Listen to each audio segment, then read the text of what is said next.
No, look, there's I always say I respect Terence Crawford. He's a very talented Yeah. fighter, but he just win uh, one big fight.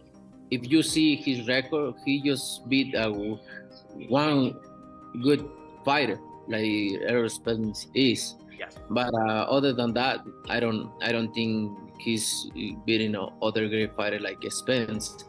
He did a really good job with the Spence. He did like almost look very easy. But I'm gonna go with Canelo because he didn't hold Turkey's hand. It's two things that you can do with somebody bigger and stronger. You know, you can either try to push them back, you know, because 9 times out of 10, a strong fighter not used to going back. Canelo Alvarez reacted to Terence Crawford's knockout wins with respect, praising his performance against Errol Spence. He admitted Crawford made the fight look easy but questioned his overall resume, saying Spence is the only top-name Crawford has truly beaten. Looking ahead, Canelo promised fans will get their answers when they finally meet in the ring. Are you tired of people asking you about Terence yet?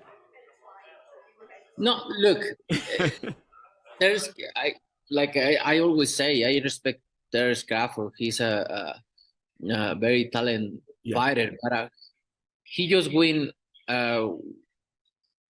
one big fight. If you see his record, he just beat one good fighter like Errol Spence is. Yes. But other than that, I don't think he's beating other great fighter like Spence. He did a really good job with the Spence. He did like almost look very easy but I knew Terence Crawford is a great fighter. But you never know in boxing. We'll see. Canelo hinted that he already has Crawford's style figured out, sounding very confident in his preparation. With a smile, he added that Turkey Alalshik will be disappointed on fight night since he'll be in Crawford's corner, making the matchup even more personal. Nothing you're gonna be able to do about it come fight night. I know Turkey's in your corner, I promise you. But look, it's gonna be very difficult. He's gonna be so mad that day. Believe me. I see you. I see you. You see I'm different. I see you too. Canelo's choice to spar with Jaron Ennis is being praised as a smart strategy. Johnny Ortiz explained that Ennis closely resembles Crawford in size and style, making him an ideal training partner. This gives Canelo the chance to study Crawford's movements while improving his timing and defense, while Ennis gains valuable experience working with a veteran.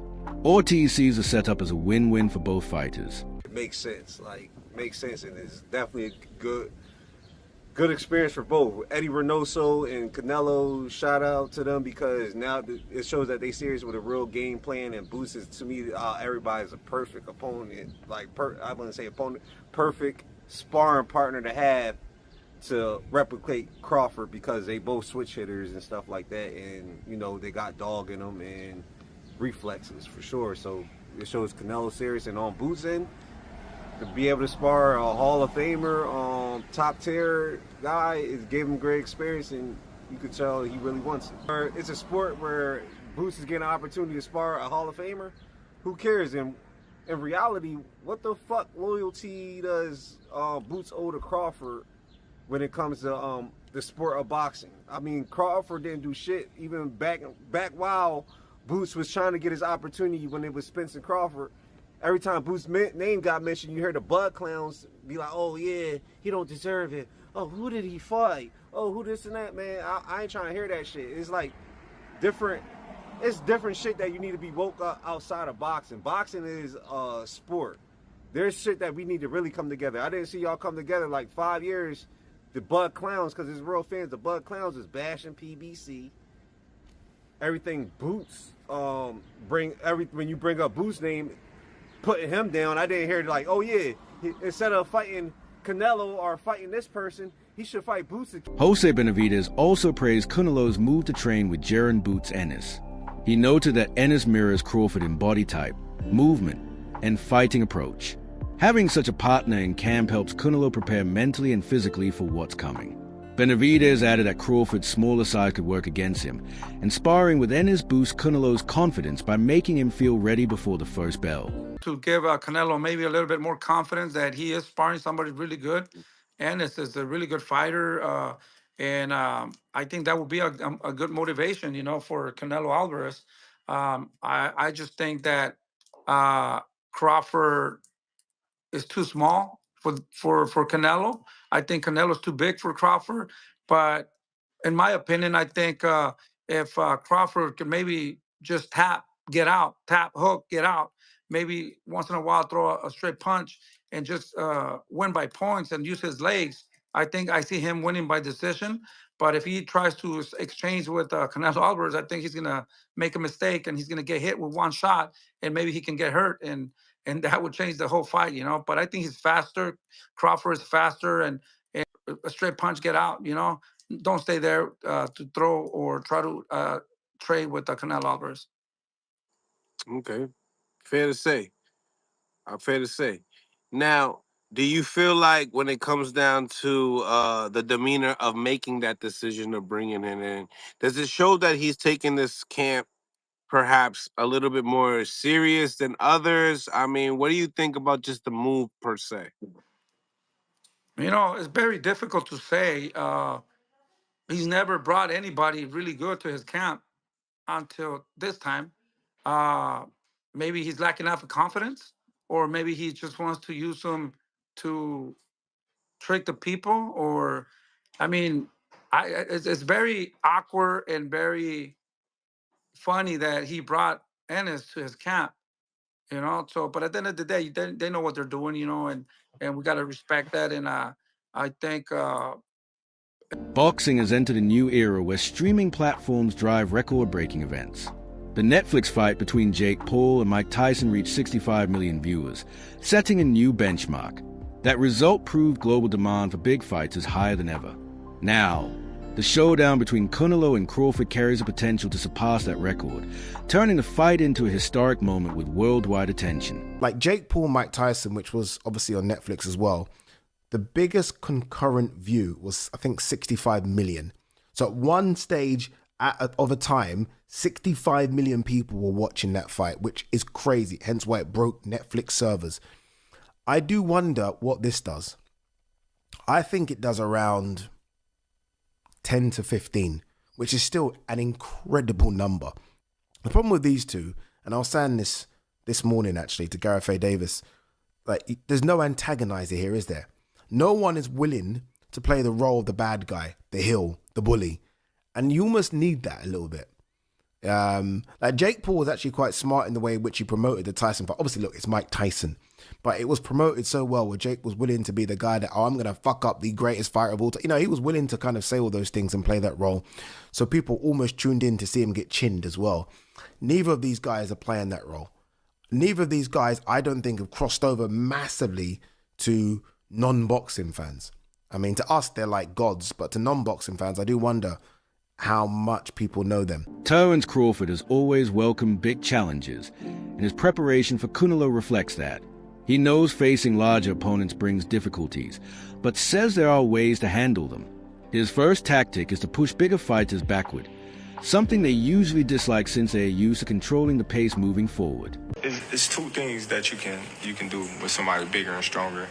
You can either try to push them back, because 9 times out of 10, a strong fighter not used to going back, so it kind of fucks them up in the head, Yeah. Or you can just box them because some of them just slower than others because they got flat feet, and they just looking to load up on certain shots. Now, Crawford's definitely right here. There's 2 ways to beat a pressure fighter like Canelo.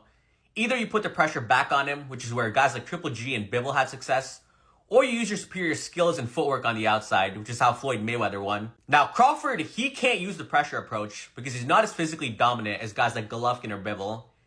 Bud is a welterweight or junior middleweight jumping up. He doesn't have the size to push Canelo back. Now, the outside boxing approach, that is definitely Crawford's best chance against Canelo. Breaking their rhythm is key.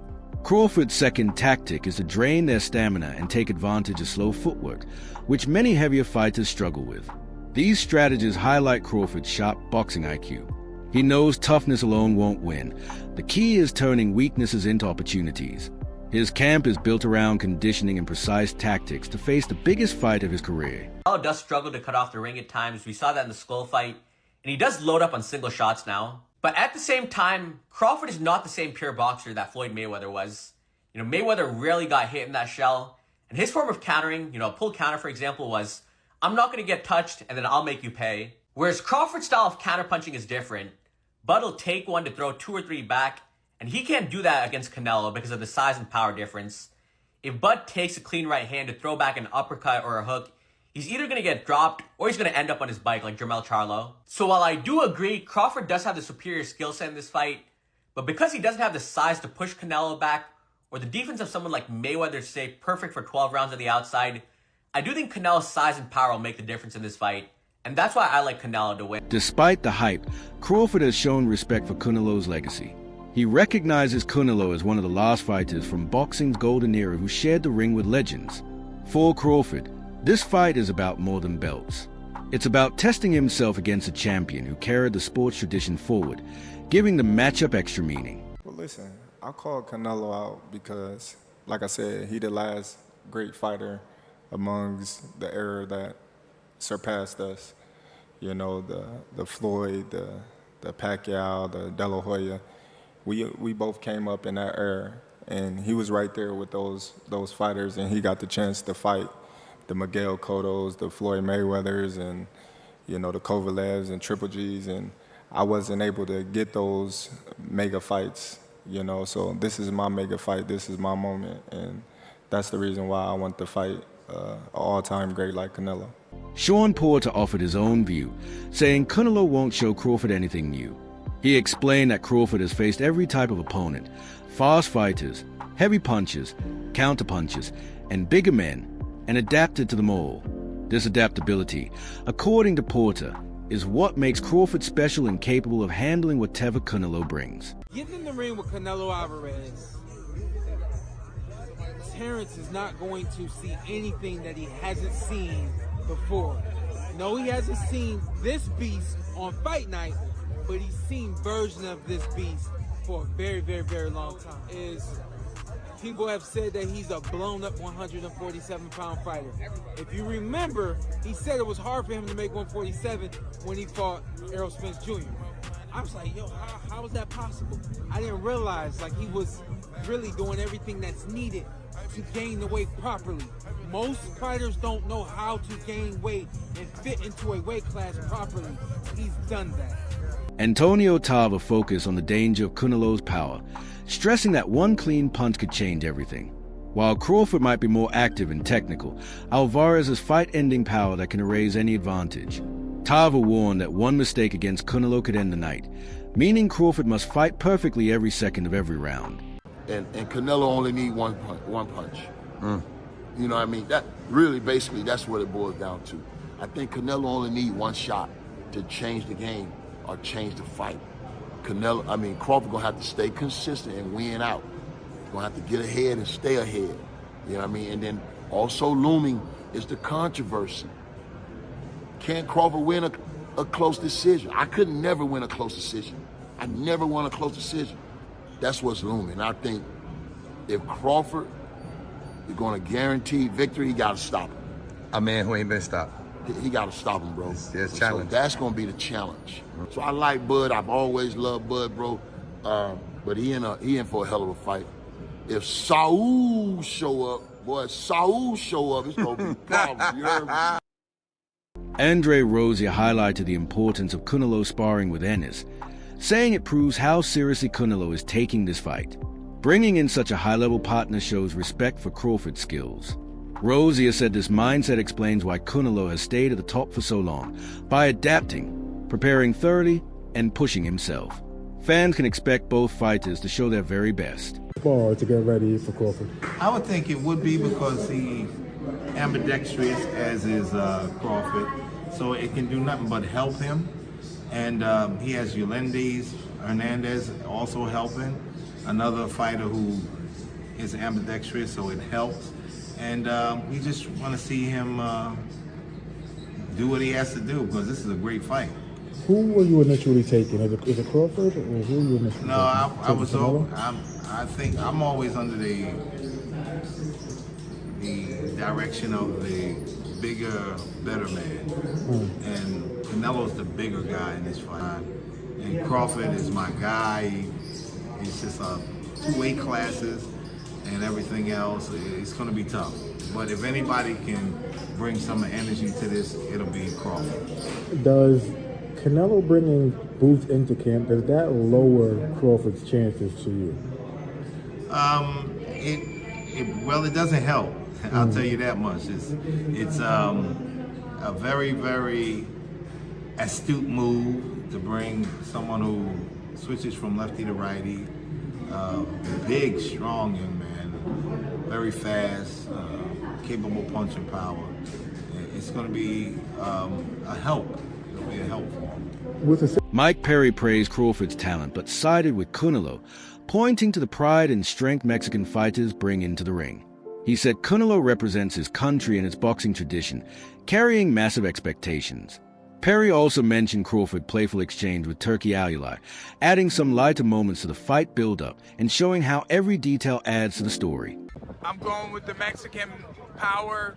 I think, I know Terence is tough, you know. He's an incredible fighter, but I'm going to go with Canelo because he didn't hold Turki's hand. Many experts agree that sparring with Ennis is perfect for Canelo, but others believe Crawford's training might be even more effective. They argue that no one can truly copy Crawford's style, and his camp is filled with top minds who offer diverse strategies. While Canelo sharpens himself against a fighter similar to Crawford, the American champion is preparing with a wider range of ideas. This difference in training shows a fight is as much about preparation strategy as it is about what happens in the ring. Jaron Boots Ennis don't talk about nobody. He stayed on himself. He stay in Philly. Yeah, we as supporters and them people as fans, I'm nobody's fan, feel that he may have dug Virgil Ortiz or Virgil Ortiz dug him. But hey, man, Jaron Boots Ennis don't even give off that type of energy to be out there and to be out there wilding. The man trying to fight Canelo. What's wrong with him getting work with Canelo, bro? That's priceless work. That is sparring. Terence Bud Crawford, the man got Andre Ward. Terence Bud Crawford, the man got Shakur Stevenson. Terence Bud Crawford, the man got Lester Martinez. The man got mad people up there in camp, bro. Mad people in camp. Let that man Canelo get his sparring partners. Y'all got to be up over there scared. Y'all got to be up over there musty. To culture by wearing a Gucci belt. He sold out to culture by wearing a Louis Vuitton belt. We got to stop, bro. We got to stop. Niggas pick and choose when they want to be Malcolm X. Niggas pick and choose when they want to be Huey P. Newton. Niggas be straight up there, up in a white club, looking for the girl with no rhythm. Yeah, her right there. She don't dance good enough. I think I get stopped, bro. Y'all got to stop, bro. That wraps up today's video. Make sure to stay tuned for more updates.